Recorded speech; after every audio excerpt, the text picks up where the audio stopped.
сіз өзіңіз ұстаңыз, бірақ сондай диагноз болуы мүмкін балаңызда. Сізден басқа ешкім керек емес балаға. Солай негізі секіріп жасаған нәтижеде барлық дисциплина ол өзіңе деген махаббат. Иә, өзіне солай болады. Дұрыс айтасыз онда. Мен сізден естіген құрметті аналар, вообще дисциплина деген ол адамның өзіне деген құрмет және махаббат. Иә, мен Қайырлы күн қазақ елі, қайырлы күн біздің көрермендер. Бүгін бізде қонақта Назгүл ханым Бақытты ана платформасының негізін қалаушы және ерекше баланың анасы.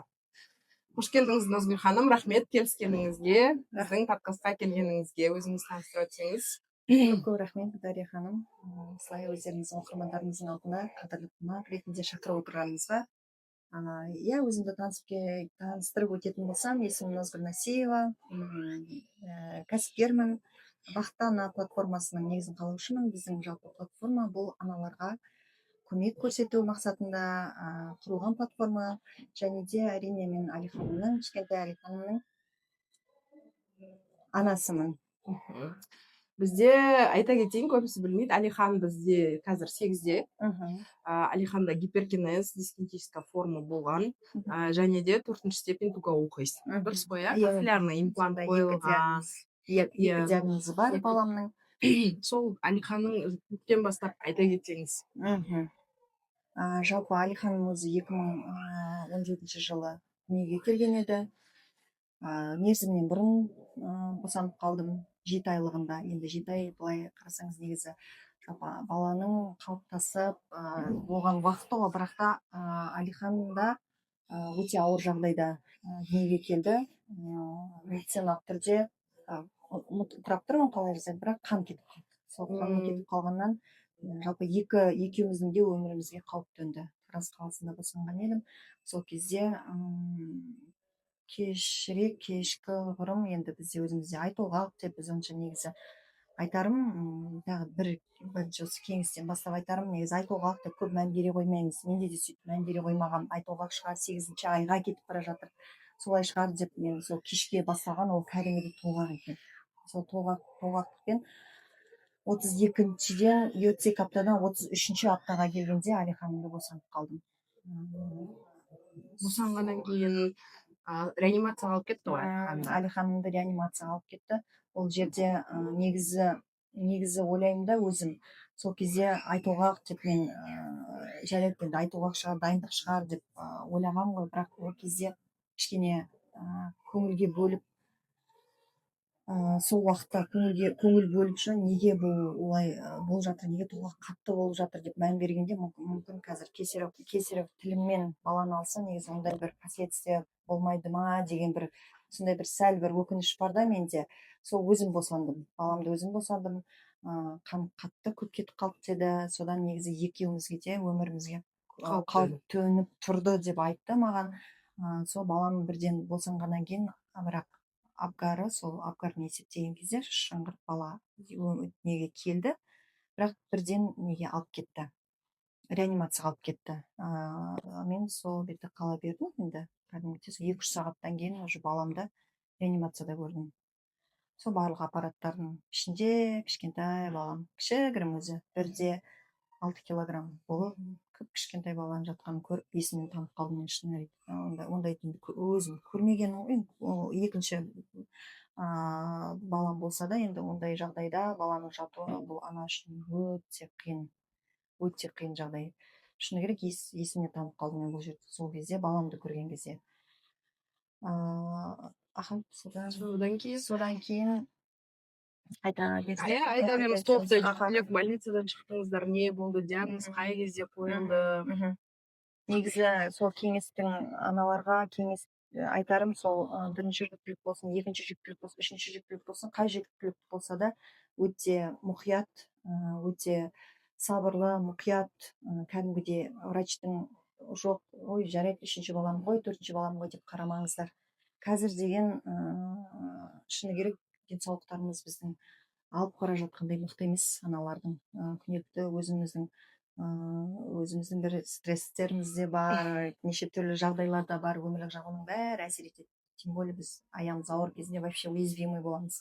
Сондықтан да әр жүктілікке кәдімгідей уақытылы анализдерімізді тапсырып, уақытылы гинекологқа қаралып, бір жағдай бірдеңе болып жатса узиге уақытылы баруларыңызға кеңес беремін, себебі ол баланың біз басымыздан өтіп отқандықтан ол баланың денсаулығына тікелей әсер етеді. Менің бір сондай білмеймін енді өзімнің организмі өзімнің мен өзім аяғым ауыр болған кезде бір белсенділік қатты болып кетеді менде ше. Белсенді болдым өте. Бірінші жүктілігімде де екінші жүктілігімде де өте қатты белсенді болдым. Bir жағынан өзімде айтамын, сол қоя тұрмадың ба сол 9 айда деп, жұмыс десе жұмыс деп өліп, тірлік десе жұмыс тірлік деп өліп, әйтеуір солай жүрген едім. Сондықтан мына үшінші жүктілігім Аллаға шүкір, шыны керек, өзімді тастадым, босаттым. Болды, 9 айда аман есен баланы дүниеге алып кел, керек уақытылы сол анализін тапсырдым, уақытылы УЗИ-ін көрсеттім, қарадым, гинеколог не дейді, соның бәрін жасап,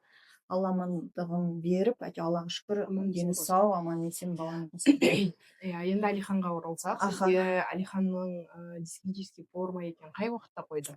Бізде енді бала недоношенный болып босанды. Көз алдымда біз 3 аптадай жаттық. 2 апта реанимацияда, кешіріңіз, 1 апта не реанимацияда жаттық, сипапта 2 күн, 4 күн ИВЛ-да жаттық. Енді ИВЛ деген сөз ол өкпесі баланың ашылмаса, ашылмай қалды да, онда ИВЛ-ды искусственный немен ауаны айдайды ғой, ал искусственный ауаны түсінесіз, ол тоқтаусыз айдалады да, мына миын кептіріп жібереді. Мысалы, және Алихан босанған кезде ол недоношенный балада ол міндетті түрде жылытуға болады. Жылыту билирубин өте жоғары болады, себебі бауыры сопротивляться етпейді. Мен ол кезде ана баланы көрдім да, солай ана реанимацияда бүкіл тоқтың астында жатқан баланы көріп, өзі мынандай кішкентай үстінде үлкен тоқтар тұр, есіне танып қалдым да, уже у меня кетті, уже стресс кетті, уже шоковое состояние, мен не істеп не қойғанымды білмей жүрдім. Балады кәдімгідей, бала уже маған деген былайша айтсаңыз, негізі бір момент болған, айтып кетейін, бұл баламды енді жоспарсыз болып қалды, бұл балам ше, жоспарлады, енді мен аяғым ауыр екенін білген жоқ. Содан бастасам әңгімені, содан уже 10-шы апталарда қайта нем бауырым, бүйрегім приступ ұстай берді. Содан ойладым, енді баяғы сол асқазан шығар енді деп, асқазанның ауырып ма деп сөйтіп жүріп қаралып жүрдім гастроэнтерологтарға. Сонда бір Тараз қаласында сол бір 3 гастроэнтеролог, 2 әйел адамға бардым. Олар маған дәрі жазып берді. Приступ ұстай берді қайта, бірақ что-то бір толып жатқан сияқты. Сонда ойыма келмеген ғой, мен енді тест жасап көрейін, осы аяғыма, ондай вообще ойыма келмеген. Содан сөйтіп бардым оған, оларға дәрі жазып беріп, аяғың ауыр емес па деп сұрады. Еще олар айтады, жоқ деймін. Бірақ содан жайлап ойлана бастадым. Сонда 2 әйел адам дәрі жазып берді, оның дәрін ішіп жүргенмін ғой еще. Сосын 3-ші ер адамға бардым. Ер адамға ешінші қоймады анау нем. Сонда ойымда жоқ, мен қаралу керек екенін білмеймін неге. Жас десем, жас та болмаған шығармын, білмеймін ойым қайда жүргенін. Енді болу керек нәрсе. Енді болу керек болды ғой. Содан айтайын дегенім, ондай бір тағы да осы жерде айтайын дегенім, сондай бір жоспарсыз болып қалса да, кішкене ана дәрілерден де оқшауланыңыздар деп айтқым келген. Сол кезде ер адам айтқан, сенің что-то аяғың ауыр сияқты деп, мен саған дәрілерді бермеймін деді. Сен бірінші не істеші, қаралшы, тексерші, содан кейін келші маған деп. Айтқандай-ақ тест жасасам аяғым ауыр. Енді жылап, онымен 11-ші аптадай болып қалыпты. Онымен УЗИге түссек, Алиханның бірінші УЗИді көрсетеді, ана ТВП деген, толщина вращательного пространства деген бар. Ол 0-ден 3 миллиметрге дейін болу керек екен, шатаспасам. Бізде ол 3-те 3 болып тұр әлі. Сол есімде 3-те 3 болып тұр да, 0,3 миллиметрге көп деп тұр.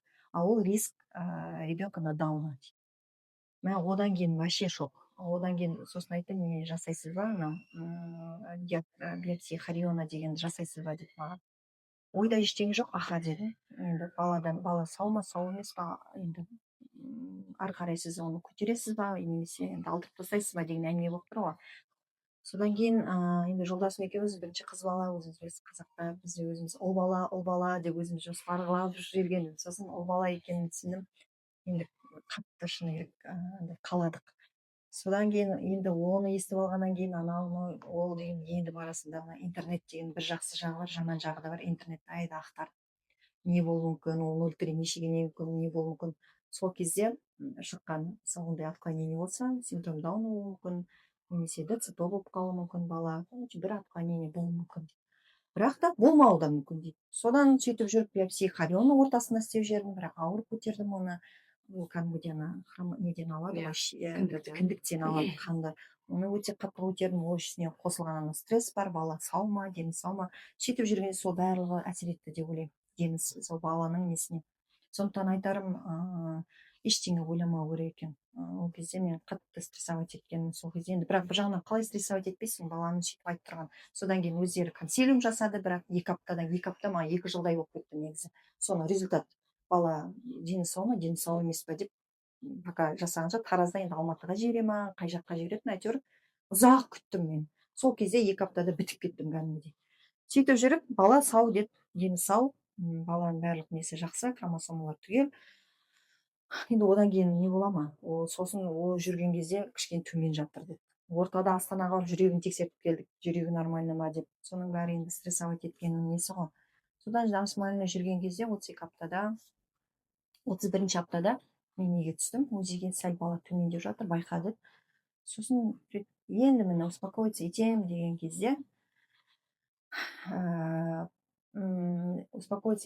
кезде мен кішкентайынан папамның қарындасы болатын. Сол қарындасы қайтыс болды дегенді естідім. Ол маған үйдегілер айтпаған ғой, мына аяғы ауыр, өзі стрессовать етіп жүрген кезде кейін естіртерміз деп. Оны мен мұғалім болған ол класстасым маған айтып, артық қайырлы болсын деп жазып жіберіпті маған. Мен түсінбеймін, не болады. Сол аяқ асты ол кісінің ол плюс маған не болды. Содан 32 аптада босанып қалдым. Сондағы енді бәрі бүйтіп келген кезде балаға не істеп тұр ғой, ауыр болып тұр. Енді босандым, реанимацияда жатты, Әлихан 3 аптадай шықтық.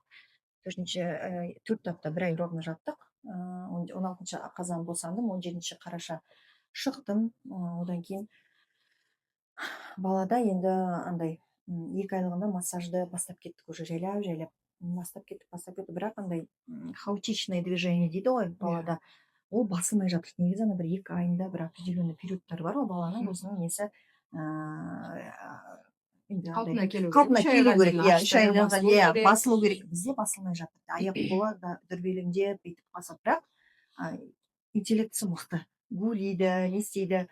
Содан мен әлі бір сондай бір стрессовый состояниеде жүрген сияқтымын. Ол кезде әлі ана уже врачтардың айтқаны, неге баланы босанып қалдың, неге ол енді оған әсер етуі денсаулығы деп, сол бір состояниеде шықпай жүргенде баламды қарай алмай қалдым ба, Әлиханды сол жерде ауырдым. 4 айында мен ауырдым, Әлихан пневмония болып алды.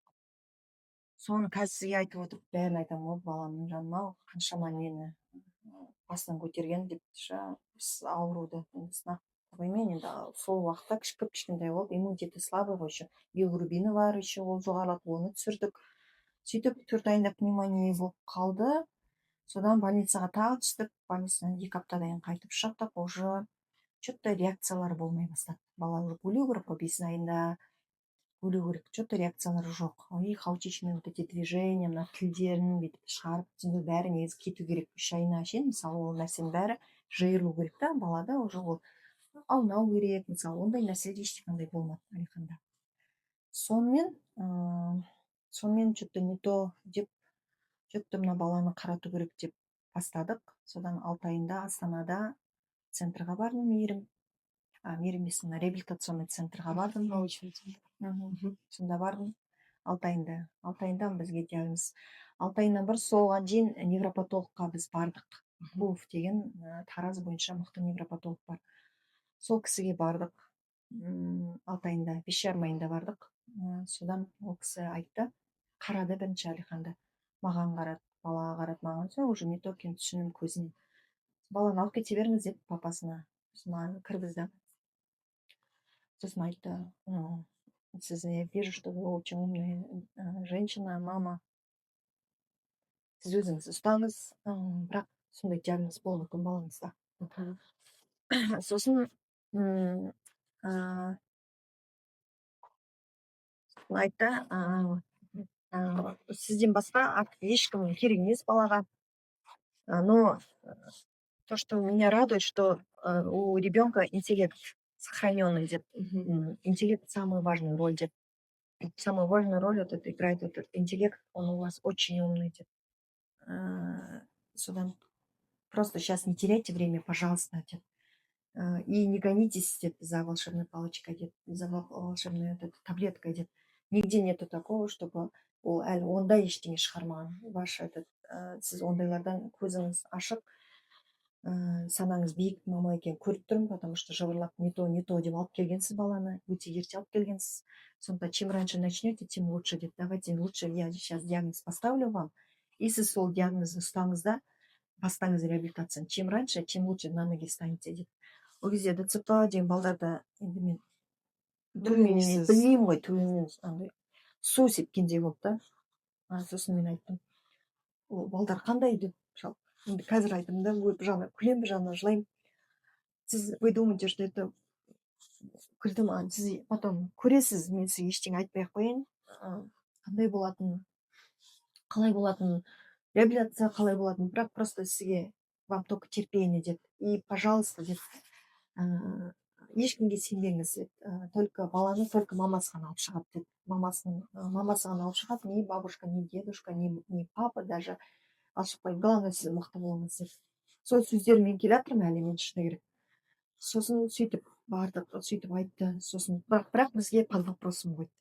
Айтты, я могу и ошибаться, деді, но лучше я поставлю, пожалуйста, чтобы вам там ПМПК нелері бар ғой, реабилитациялар бесплатно, чтобы они двигались, деді. Кішкентай деп қарамасын, деді. Баланы кішкентай деп қарамасын, енді орысша қазақша ауыстырып айтып отырмын, айбеттеңіздер. Соны айтты, қарамасын, бірақ бастай беріңізші, деді. Мен баладан үмітім қатты, деді да, үмітім жоғары, потому что интеллекті уже у него гуление бәрі бар, деді балада. Единственный андай нелері ғой, енді тонус қой, как всегда. Или у него не спастика, а тонус бар, дейді. Ол спастикаға ауысып кетпесін, дейді. Содан сол немен бір бақырып жыладым. Лучше сіз қазір жылап алыңызшы, деп. Кейін ешкімге ол жылағаныңызды көрсетпей ақ қойыңыз, бәрі сіз түсінбейді. Тек қана өзіңізді өзіңіз түсінесіз. Барсаңыз психологқа барыңыз, жылаңыз, бірақ та өйтіп уақытыңызды өткізбеңіз, деді. Жылап, мынандай неге болып қалды, неге сөйтіп қалды деп просто уақыт өткізіңіз. Сол алтын сөздер соған әлі күнге ризамын, сол Акулов мырзаға айтқанына. Содан кеттік біздер Алтайында, Алиханмен кеттік, Астанаға кеттік. Содан бардық невропатологтар, олар я ондай что-то тонус қатты, давайте будем работать. Сол кезде мен ФК-мен қалай жұмыс істейтінін, массаж қалай болатынын, жалпы қалай жұмыс жасайтынын, үлкен балдарды да көрдім диагнозбен. Шыны керек, анау бірінші рет болғанда енді принимать етпейсің ғой, бәрібір де ана аласың, қай ана өзінің баласын жамандыққа тілейді. Ондайды содан жүрегім шыдаған жоқ, шыны керек. 5 күннен кейін жолдасым айттым, ол кезде қайным Астанада тұратын, айттым, Нұрлан, мен шыдай алмаймын, мына жерде жата алмаймын, дедім. Ана балдарды көріп, білесің ғой менің мнительный адам екенімді. Давай лучше мен таксині жалдап келейін, шығын кетсін, тоймен тупо келем, баланы реабилитировать етем, 5 сағат қайтып кетем. Мен целый день Ол жерде бола алмаймын мен. Просто шыны керек, у меня это и так өзіме больно. Баланы көріп, болашағын ойлап вообще қиналып. Енді шыны керек, ол қазір енді бәрін өткергесін, енді бір аналарға ол мен сөзім ауыр тиіп жатқан шығар, енді айып етпеңіздер, бірақ баланы бірінші рет қимайсыз ғой, өздеріңізде бірінші диагноз естігенде ешкім қимаған шығар, ондай диагноз естуге, қабылдауға. Солай жасап, жақсы деді, сөйтіп барып келіп жүрдік 20 күн бойы. Шүкір Аллаға, Алихан сол жерден бастап результат көрсете бастады. Уже аунады, логотерапиясы, ЛПК-сы, массажы бар, әйтеуір бәрін алдық қой, не керек, ол жерде 5 түр терапия барып алдық. Результат көрсете бастады, уже мама специалисттер қуанып болды, балада уже результат болады, деді. У него сразу көзіне қарайды да, у него очень умные глаза. Давайте будем работать. И тонустары поддавались, короче, реабилитация. Не жасайды, кішкене мойны жағы кішкене қатты болды да, тонусы. Басқа жақтарынан поддавались лечению. Сіз тоқтамаңызшы, сіз мықтысыз деп. Сонымен кішкене үміт оты жанды менде. Шүкір деп не істедім. Бірақ қайта сұрадым, неге у него реакция жоқ? Мысалы, уже гулейді, уже деген мама, папа десе, вообще реакция жоқ, жата береді бала, алмайды, жата береді. Сосын олар айтады, давайте құлағын тексеріп көрейік деп. Сол кетер күні бір күн алдым, келер кез, бір 2-3 күн алдым, сурдологқа бардық. жасадық, сосын кетер күні сол екінші рет маған қатты соққы тиді, сосын әйтеуір құлағы естімейді баланың. Сосын бәрі жылап бірге врачтар. Сосын енді барынша қолдайды ғой, енді не істесін. Не айтады енді маған басқа ондай жағдайда? Просто мықты қош, сен мықты қош деді. Сонымен, короче, отключила эмоции, все эмоции қазір просто беріп айтып отқасын маған. Қанша жолды өткеніміз кәдімгідей қиын да, бірақ та эмоцияның бәрін тоқтаттым. Қазір аналарға айтарым, ондай диагноз болса, иә, бір рет жылаңыз, ол бір ай жылаңыз, бірақ та бір ай жылайсыз ба, жылап алыңыз. Ол бәрібір әйел адам болған соң қиын, өзіңнің ішінен шыққан бала, ондай ештеңе қимайсың ғой. Ешқандай аурулыққа, ешқандай диагнозға қимайсың. Бірақ та уақыт өткізбеу керек. Чем раньше қимылдайсыздар, тем лучше. Балаға жақсы, өзіңізге де жақсы. Ертең бала өзіңізге сол үшін алғыс айтады. Мама, ертең кім баласының жүгіріп ойнап жүргенін, қатарлармен жүргенін кім қаламайды, бәрі қалайды.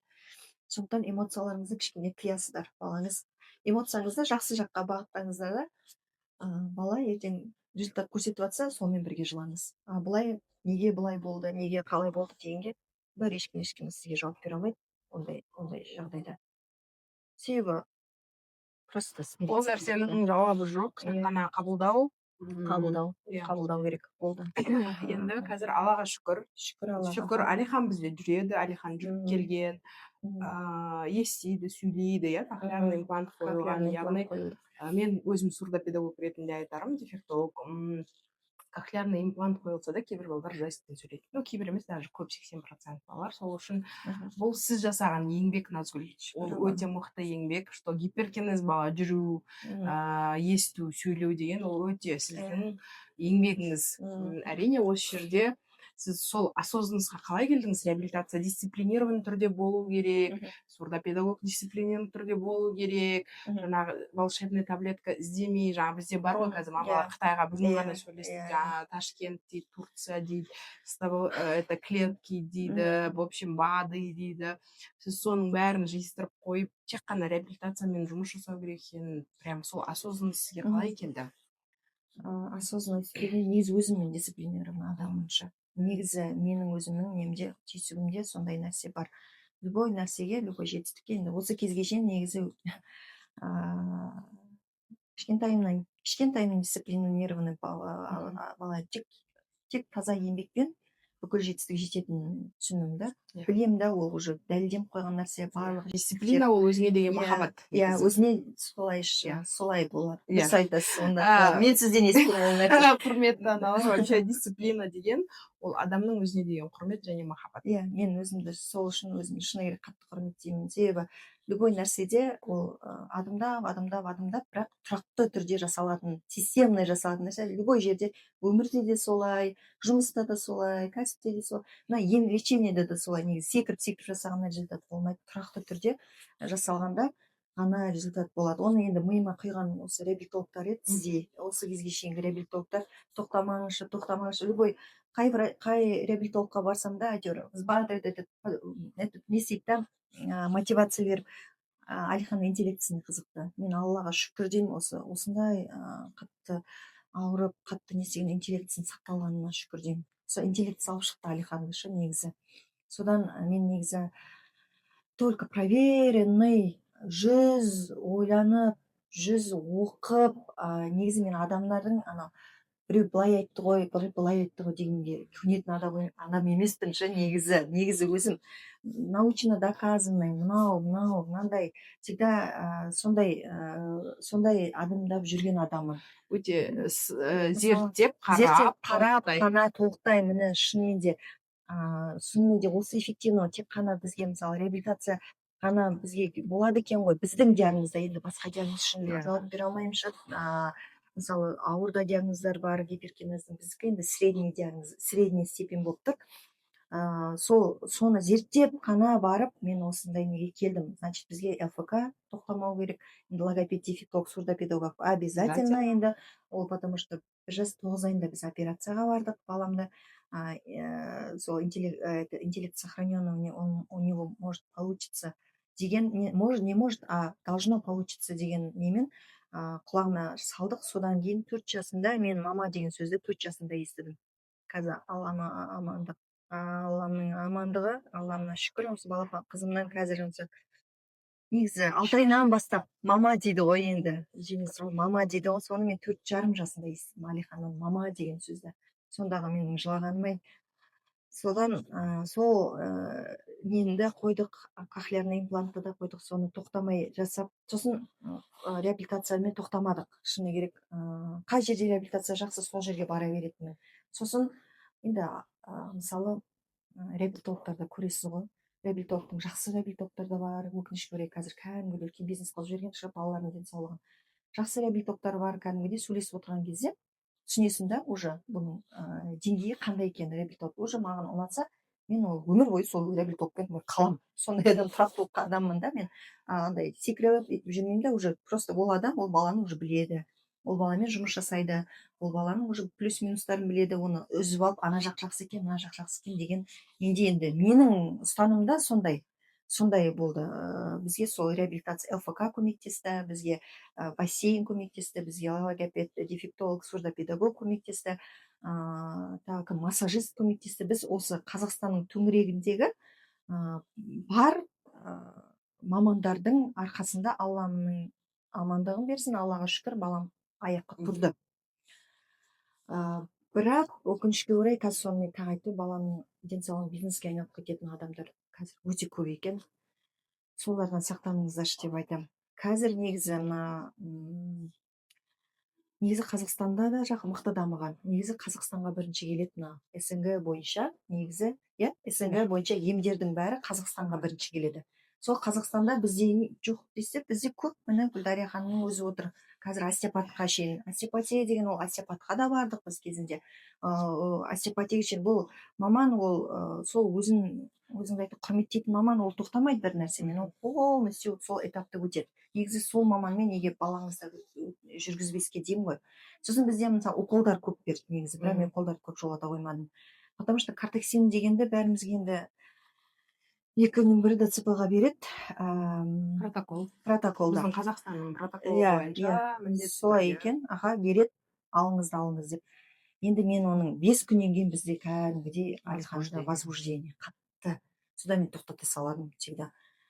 Содан шыны керек, енді бұл жерде витаминдар қатты берілген жоқпыз, бірақ витаминдер кәдімгі сау балаға беретін витаминдерді Алиханға да берді, және де миын дамытатын витаминдар беріп, сөйтіп алып шықтық баланы. Бірақ бізде андай ғой, сол тұрақты түрде ай сайын 10 күн ба, 10 күн массаж ЛФК, мысалы массаж, одан кейін ЛФК-ны тоқтатқан жоқпыз. Логопед, дефектолог күнде барып, солай баланы алып шықтық. Назгүл, енді осы жерде бізде көп семьяда кездесетін жағдайлардың бірі, сіздерге де может оның несі болды ма? Жаңағы жұбайыңыз қалай қолдады Алиханның папасында қолдау? Қазір папасы келіп алып кетеді, папасының айтқанын істейді, Алихан сізге қарағанда. Сол жұбайыңыз туралы айта кетсеңіз. Жұбайым, енді ол шыны керек, баланың диагнозын естіген кезде бұл бірінші соққы негізі анаға тиеді ғой. Айтып отырмын, тағы да қайталаймын, ол қимаймыз ғой ештеңені. Енді өзімнің басынан өтіп, өзімнің тұла бойымнан жүрегімне 9 ай болып, 7 ай бойы болсын, 9 ай бойы болсын, осы өзімнің ішімнен шыққан баланы тек анадай ешкім түсінбейді. Сол кезде негізі жұбайы әрине өте қатты поддержка керек.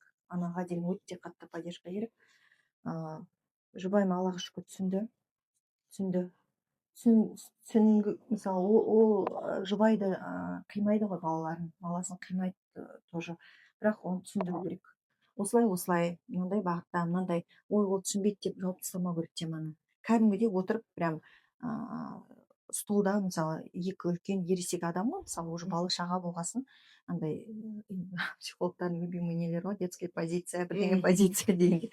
Ондайда емес, уже бала болғасын, негізі мен үшін жауапкершілік мықты болу керек. Баланы ол дені сау бала, кішкене ақаулығы өзіміздің ерекше баламыз болса оған 2 есе даже 3 есе жауапкершілік керек балаға. Сондықтан кәдімгі ересек адамдарша мен жұбайым түсінбейді деп айтпай қойып түсіндіру керек, түсінбесе түсіндіру керек. Осындай диагнозды қойып жатыр, оның мынандай екен, если біз жасамасақ последствиясы былай болады, сенің де балаң, менің де балам, мысалы ол маған мысалы енді сондай бір әңгіме керек, әңгіме міндетті түрде керек. Түсінбеген жағдай ол бірінші очередь ерлі зайыпты болғасын негізі жұбайға түсіндірсе, жұбайы енді ары қарай мысалы біз жұбайымызға түсіндіруге міндеттіміз да. Мен өз басым сөйтіп ойлаймын. Ал басқаларына, басқа адамдарға енді бізде отбасы болғандықтан өзің және жұбайың, балаларың ғой, былай қарасаң отбасы, енді барлығына түсіндіріп деген уақыт өткізу сияқты кішкене уақыт өтіп кетеді. Сондықтан жұбайыңызға айтыңыз, жұбайыңыз түсінсе жайлап барлығына түсіндіреді. Негізі бірінші очередь жұбайына түсіндіру керек. Түсінбесе түсіндіру керек оны. Енді ары қарай енді Аллаға шүкір деймін, енді жұбайым түсінді, осылай екен. Әлі шейін әйтеуір соны кейде енді болып қалады ғой, мысалы сабырсыздық болып қалады. Содан сабырлы болайық деп шақырамын. Сабырлы болайық. Ол Аллаға шүкірлігіміз көбейіп болсын. Баламыз аман есен аяғына тұрды, баламыз аман есен сөйлеп жатыр. Нұрлан, біз шүкірліктен қалайық, шүкірлік болса шүкірлік арта береді. Алиханда біз артқа кетсек, Алихан да артқа кетеді. Шыны керек, менде сондай не да. Если мен артқа кетсем, мен босап қалсам, Алихан обязательно бірдеңе істеп қалады, шыны керек. Неге білмеймін, связка болады Бізде солай. Иә, ол аналар, мен өзім де анамын ғой. Менде апатия бір нәрсе болса, менің баламда да сондай болады. Ерекше бала ол вообще қатты түсінеді, ол қатты сезімтал. Мысалы, ол жерде мынандай бір связь болса, ерекше балада оның связь. Иә, дұрыс айтасыз. Сондықтан мен ең осы осознанностьқа келгенім, негізі мана сұрағыңыз дұрыс болды, енді айналып келіп енді түсініп жатырмын шығар. Кішкене эмоцияға беріліп отқансың ба, сәл ауытқып отқан шығармын сұрақтарыңызды.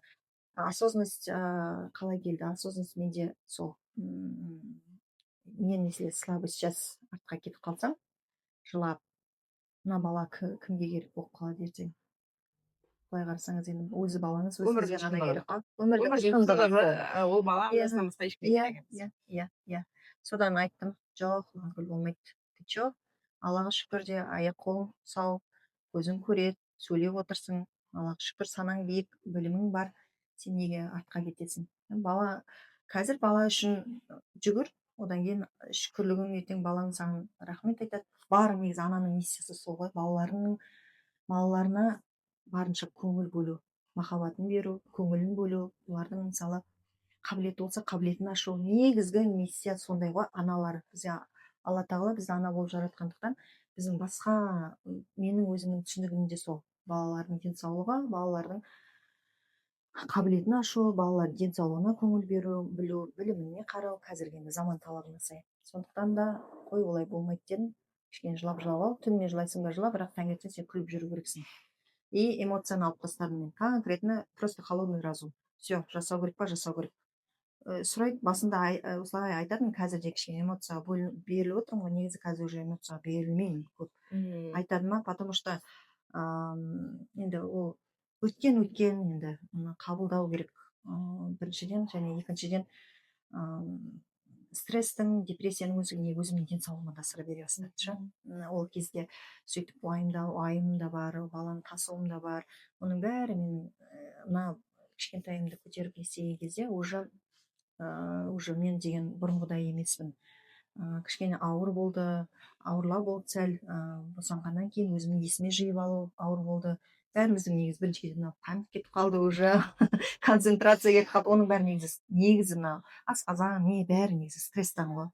Жап-жас болып былайша ойласаңыз негізі, ол сол стресс бәрін былай бет етеді екен да, бүйтіп поголовно бүкіл организмді. Сондықтан да өздеріңізді күтіңіздер деймін. Қайда біздің балаларымыздың ертең жетістіктерін кім көреді? Сондықтан да өзімізді ұстау керек. Осознанность содан келді менде. Мен қазір артқа беріп қалсам, Алиханға кім керек ертең? Шындықты қабылдаған кезде бізге осознанность келеді негізі. Айналып келіп қабылдау керек оны бәрібір де. Назгүл, енді сіз Алиханды аяққа тұрғыздыңыз, өте Мгм. мықты анасыз. Мгм.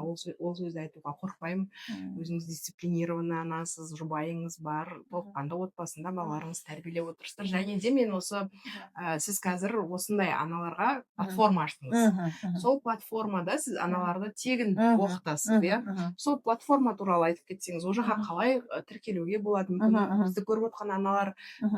үйде отырып, может, Мгм. жұмыс жасағысы келетін шығар, бір Мгм. нәрсе оқығысы келетін Иә. шығар. Сол туралы толыққанды бізге ақпарат беріп Аха, кетсеңіз. рахмет. Мүмкіндігіңізге рахмет. Әрине, бұны айтатын болсам, негізі бақыт ананың Қалай болды? иә, Историясы қалай историясы болды? деген историясы өзім ғой. Мгм. Бақыт ана болғым келді. Мгм. Атын бақыт ана етіп қойдым. Мгм. Содан аналардың бақыты неде? Ол тыныштықта, жанның тыныштығы,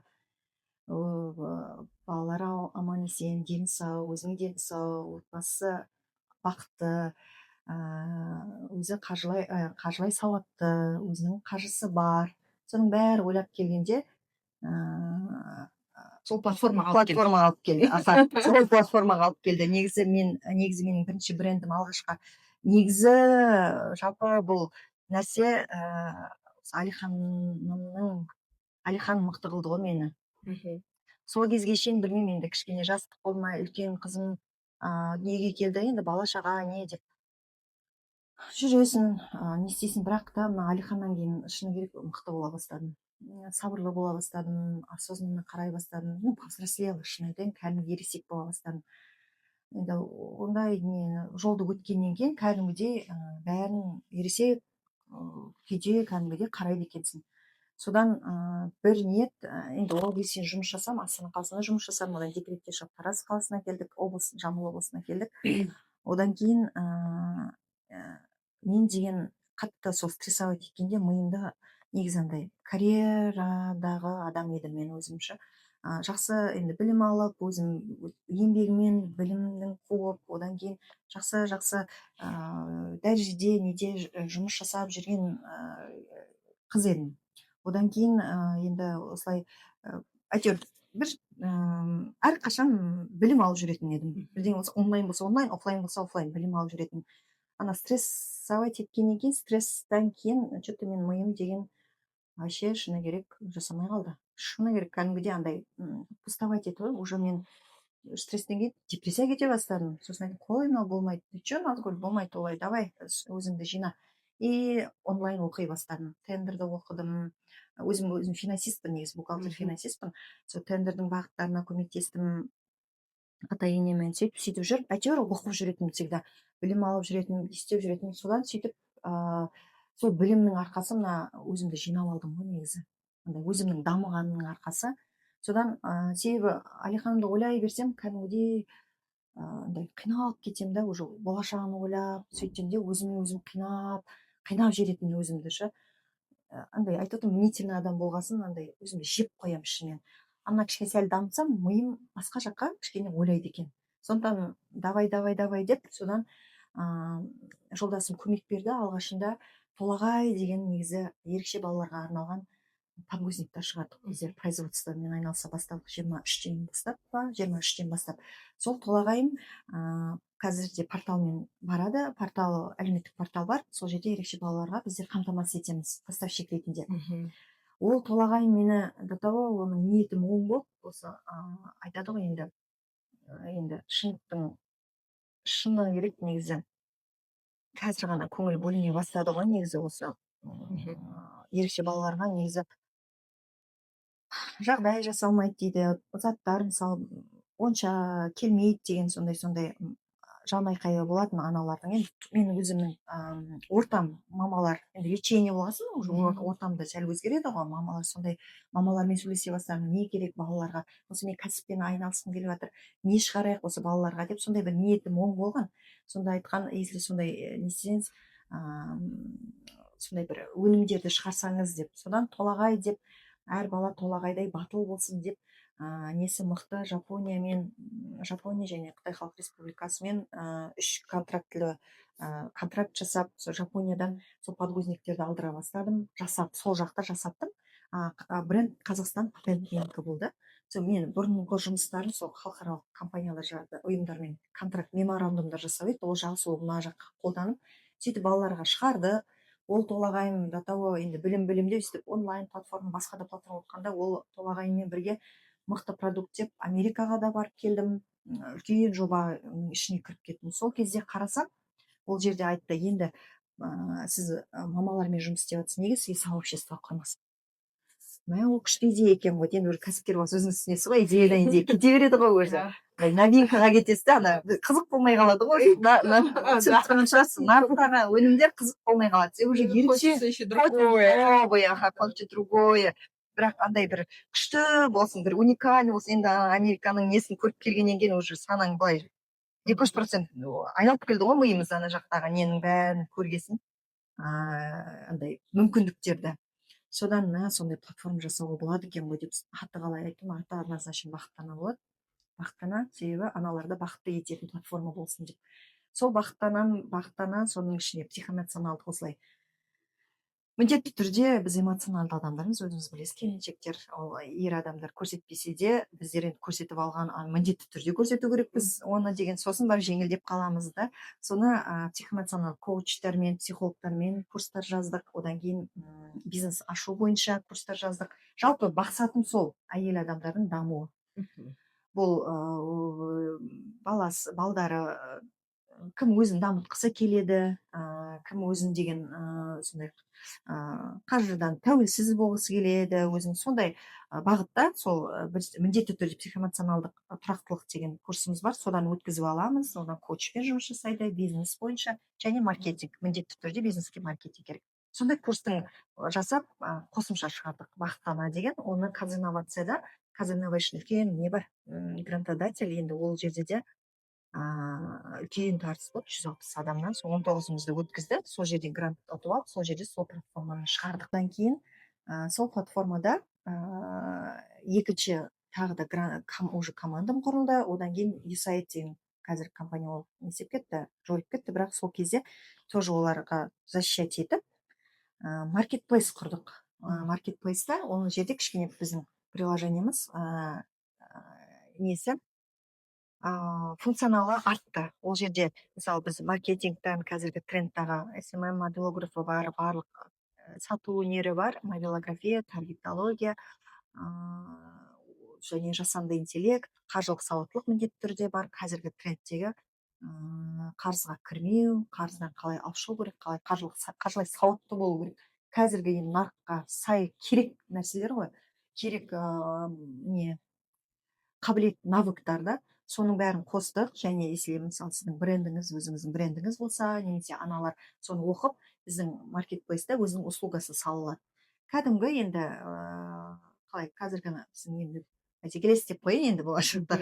Бірақ KSP OLX-та онда мысалы тек қана суретін жазып қояды да, мысалы мен мынандай мен репетитормын деп. Ал бізде онлайн портфолиода сіз айтасыз, мысалы менің есімім Назгүл Насиева, мен осындай мобилографияның мобилографпын, мен сізге мынандай қызмет ете аламын, видеоны саласыз, онлайн портфолио. Ол деген қазіргі енді халықаралық неде ол кәдімгі дәлелденген не, адамды видеосына қарап таңдау. Сіздің платформаға біздің аналар кіретін болса, сізге хабарласу керек. Міндетті түрде бізде сол жердегі бір ерекшелік айтайын деген, өзім енді осы жолдан өтіп жатқандықтан ерекше баласы бар аналарға бір ай тегін доступ береміз платформамызға. Сол платформада барлық курстар бірдей түрде ашылады. Бізде 50 шақты курс бар, оның ішінде өзіңіз таңдауыңыз бойынша соның бәрін оқып аласыз. Тегін түрде оқып аласыз, сізге сондай үлкен мүмкіндік. Ол да дисциплина. Бір ай болса, бір ай өкінішке орай, екінші ай уже ол ақшалай болады. Дұрыс. Еңбек төлену керек, себебі ол қаншама қаражатпен жасалған нәрсе ол. Сондықтан бұл жағына ол қаражатпен жасалған нәрсе, өнім болғанымен де менің андай түпкі негізгі ниетім сол дисциплинаға үйретіп, мысалы үйреткенде сол оқып алсаңыз бір айда сіз мықты маман болып шығасыз. Содан сол өзіңіздің услугаңызды біздің маркетплейсқа сала отырып, және бізбен партнерствоға бара аласыз. Ол жерде мысалы бонустық жүйеде отырмыз. Мысалы ерекше баланың анасы бізге келіп, бір ай бізге мысалы жеке өзіме хабарласа берсе Мгм. болады.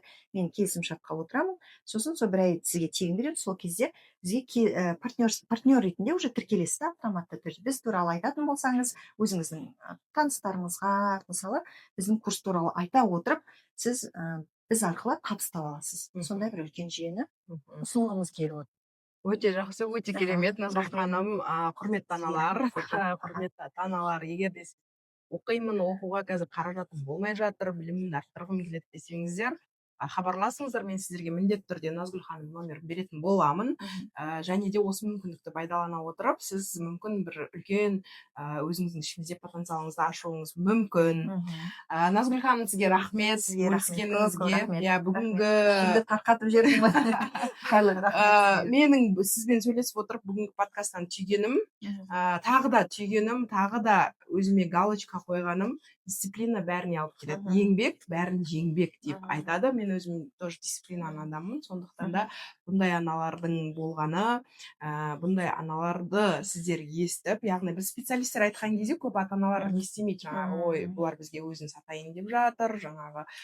Иә, сондай. Енді әркімнің ойы әртүрлі болады. Ал аналар айтқан кезде, басынан адам өткен жағдайын айтқан кезде, уже сіздерге кішкене түсінікті болу керек деп ойлаймын. Біздің негізгі подкасттың мақсаты сол. Жаңағы волшебный таблетка іздемеңіздер. Барлығы тек еңбектің арқасында.